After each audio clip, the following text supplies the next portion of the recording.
oitavo ano, e aí, gente, tudo bem? Vamos dar continuidade às nossas aulas, aula 2. E essa aula, gente, ela tem um tema que é um pouco complexo, mas que vocês vão gostar, né, de ter acesso a ele. E vocês são privilegiados, porque o livro de vocês está trazendo uma base daquilo que, posteriormente, no ensino médio, vai ser muito cobrado no Enem.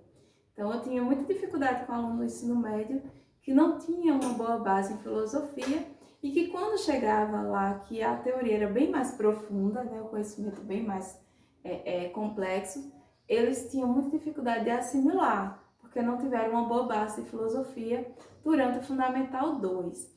E esse livro que vocês trabalham já traz essa base para vocês, trazendo alguns conteúdos que já caem no ensino médio e que é bastante cobrado no Enem, tá? Então, o conteúdo de hoje é a teoria do conhecimento, é o próximo capítulo do livro, tá? Então, a teoria do conhecimento, esse nome teoria, ele vai surgir justamente após o iluminismo, quando se volta aquela ideia dos estudos, da razão, né, de ter cientificamente as coisas comprovadas. Então, a ciência, ela volta com tudo, né, durante o iluminismo, e aí começa-se a criar uma teoria. Teoria quer dizer o quê? Uma tese, algo que foi estudado, minucioso ali, em cima de algo, tá? Que seria o conhecimento. Antes eu quero trazer para vocês que essa teoria de conhecimento, em alguns outros livros, pode ter outro nome, como crítica do conhecimento, gnoseologia, epistemologia, que também é a criação do conhecimento. Então, esses outros nomes se remetem também à teoria do conhecimento. Então, vai depender do livro que você trabalha, do autor, aí ele vai usar uma nomenclatura diferente, tá? Então, dentro do dicionário, o que é conhecimento? Conhecimento é o ato de conhecer, o que se pode ser conhecido, aquilo que eu posso conhecer, o que é que eu já sei, ou que eu ainda vou saber, tá? Então, esse conhecimento, gente, aquilo que eu sei, aquilo que eu vou saber, se criou-se ali toda uma teoria científica sobre ele. Como é que o homem chega a ter conhecimento de alguma coisa, né? Na verdade, esses estudos estão relacionados a isso aí. Então, o estudo da teoria do conhecimento, ele tem por base o homem consigo mesmo e o homem com o mundo, tá? Então, a teoria do conhecimento, ela só pode ser estudada se a gente colocar ali o homem, o que é que o homem conhece de si mesmo e o que é que o homem se relaciona ali com o mundo ao seu redor, tá? Todas essas ações são analisadas pelo ramo da filosofia, que é justamente a teoria do conhecimento. Então, o estudo desse homem consigo e desse homem com o externo, né, se chama teoria do conhecimento ou epistemologia, como eu disse a vocês, tá? Seguindo, esses estudos, gente, teve essa teoria, essa cientificidade ali após o iluminismo, mas já se falava de conhecimento lá na Idade, né, Antiga, lá na Grécia Antiga. Então, esse conhecimento ele partiu através de Sócrates. Como vocês sabem, a gente já estudou sobre isso, Sócrates ele foi aquele que chegou, né, e mudou radicalmente a filosofia na Grécia Antiga. Por quê? Se acreditavam, né, ficavam ali os filósofos pré-socráticos em busca de um elemento primordial que criou todas as coisas e ali eles estavam relacionados à natureza. Mas aqueles pré-socráticos, eles não estudavam o homem, né? Eles queriam saber como tudo se formou através dos elementos da natureza. A água, o fogo, e ali eles buscavam explicações. A partir de Sócrates, né, começa um questionamento, né, do homem, o ser humano, esse ser humano que é composto de algo físico, de algo mental. Como é que esse ser humano adquire conhecimento? Por que o conhecimento tem que chegar ao ser humano? Como é que esse ser humano se relaciona com a sociedade? Então, Sócrates foi o filósofo que primeiro iniciou esses estudos, tá? Então, isso que eu vou trazer para vocês, gente, vai ser estudado de maneira bem mais profunda no ensino médio. Hoje vocês estão tendo uma base, que é uma base muito importante para vocês, ok? E veio Platão, após Sócrates, que era discípulo. Após Platão, teve Aristóteles, que vem aí aprofundando o estudo dos dois, deixando ali bem mais profunda a ideia do conhecimento, tá? Sócrates, gente, ele criou um método chamado dialógico, que pelo nome já dá para vocês ver que fala sobre diálogo, uma relação de diálogo. Nesse método dialógico, ele utiliza dois termos, ironia e maêutica. Tá? Ironia não é a ironia que a gente conhece hoje no século XXI, fulano está sendo irônico comigo, não é isso. Tá? Ironia, na Grécia Antiga, ela se remetia a questionamento, a pergunta. Tá? Então, o que é que Sócrates fazia? Ele estava ali ensinando seus alunos e tal, e ali ele começava a gerar perguntas e questionamentos. Aquele aluno que dizia, eu sei responder isso. Aí daqui a pouco dava uma resposta, só que mais isso, aí questionava a resposta com a resposta do aluno com outra indagação, e ali eles começavam a pensar, então, mas será que é isso mesmo que eu disse? E depois desses questionamentos surgia a maêutica, que a maêutica é o nome dado que vem da palavra ali parir, dar luz. A mãe de Sócrates, ela era parteira, e por isso que ele criou esse termo maêutica, que seria dar luz às ideias, né? Criar uma ideia. Então, ou seja, chegar a uma verdade. Então, o que é que Sócrates queria com o método dialógico? Né? Questionar e, a partir do próprio questionamento do aluno, ele parir, ou seja, criar, dar luz às suas verdades, a um novo conhecimento, tá? Então, a gente faz muito isso em sala de aula, né? Algumas aulas a gente chega e joga vários questionamentos, né, para o aluno. Por que isso, por que aquilo? E o aluno começa ali a me dar respostas e, de repente, o aluno diz, não, professora, só pode ser isso, né? Então, ele chegou ali aonde eu queria, aquela criação, né? Ele deu à luz aquele conhecimento pelos próprios questionamentos que foram colocados sobre ele. Isso acontece muito em sala de aula até os dias de hoje. Então, é um método socrático. Claro, gente, que esses métodos aqui, eles são bem mais profundos, mas isso agora não cabe aqui na aula, vocês vão ver isso posteriormente, tá? O que vale que vocês entendam é que Sócrates queria gerar conhecimento através de questionamentos gerados nos seus próprios alunos, criando ali um método que seria a maêutica, que seria a criação das suas próprias ideias, tá? Platão, mais na frente, ele já vem gerando uma ideia de que o conhecimento ele parte de dois mundos, tá?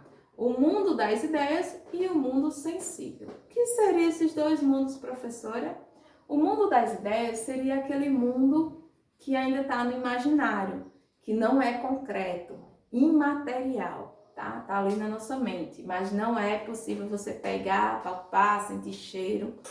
E o mundo sensível é o contrário, é aquele mundo que você está ali pegando, sentindo, é a cadeira, eu vou pegar na cadeira, vou sentar na cadeira, o livro está aqui na minha mão, posso sentir e tal. Então, o sensível é aquilo que é concreto, aquele que você consegue usar, como Platão dizia, os seus sentidos, né? O olfato, o paladar, o tato, para ali estar ali, né? Tendo acesso àquele mundo. E o das ideias ele ainda está na nossa mente. Então, vamos dar um exemplo, né? Alguém um dia imaginou em criar algo que pudesse comunicar sem precisar de fios em qualquer lugar e eu pudesse mandar foto em tempo real e tal, que seria um smartphone com internet. Mas antes desse smartphone tomar a forma que tem hoje, ele ficou ali rodando no mundo das ideias de alguém, né? A pessoa pensou, vai ser redondo, vai ser quadrado, vai ser oval, como é que vai ser, né? Que forma vai ter? Então, várias, assim, ideias se passaram ali naquela mente antes daquilo tomar forma e ser concreto. Então, isso seria o mundo das ideias, né? Aquilo que ainda está na nossa mente.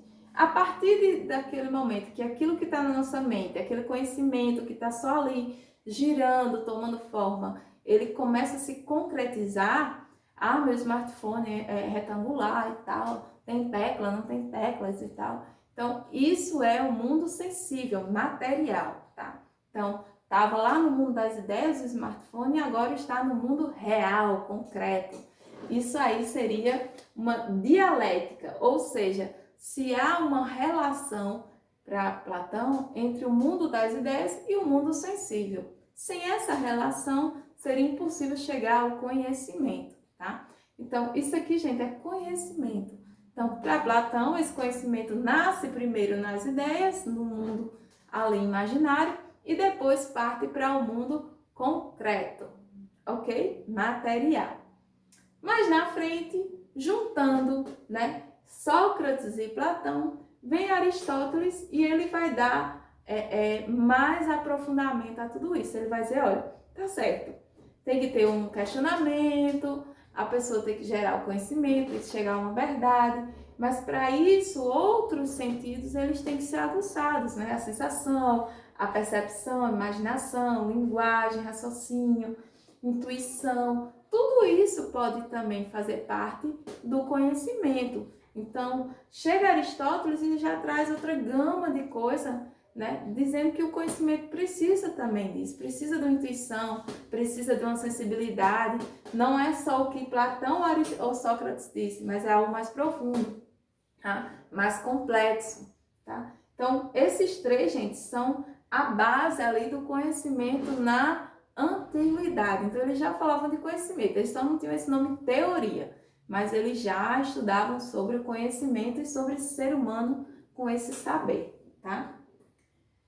Na Idade Média, né, como vocês sabem, a Idade Média por muitos anos foi chamada de Idade das Trevas, porque tinha aquela ideia de que a Igreja Católica aprisionava o conhecimento, né? Perseguia os cientistas, perseguiam aqueles que tinham novas ideias, porque, segundo eles, iam de encontro às ideias que a Igreja pregava. Então, o período da Idade Média foi chamado das Trevas porque existia essa prisão, né? Essa prisão que não deixava iluminar ali as ideias que iriam surgindo. As pessoas eram perseguidas, elas só tinham que seguir aquilo que a igreja, né, ditava, dizia que era certo. E aquilo que era pecado e acabou-se, tá? Então, esse cara aqui, não sei se pela foto vocês conhecem, mas é Santo Agostinho.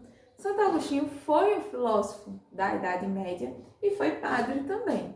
Ele estudou a filosofia de Sócrates, de Aristóteles, de Platão profundamente.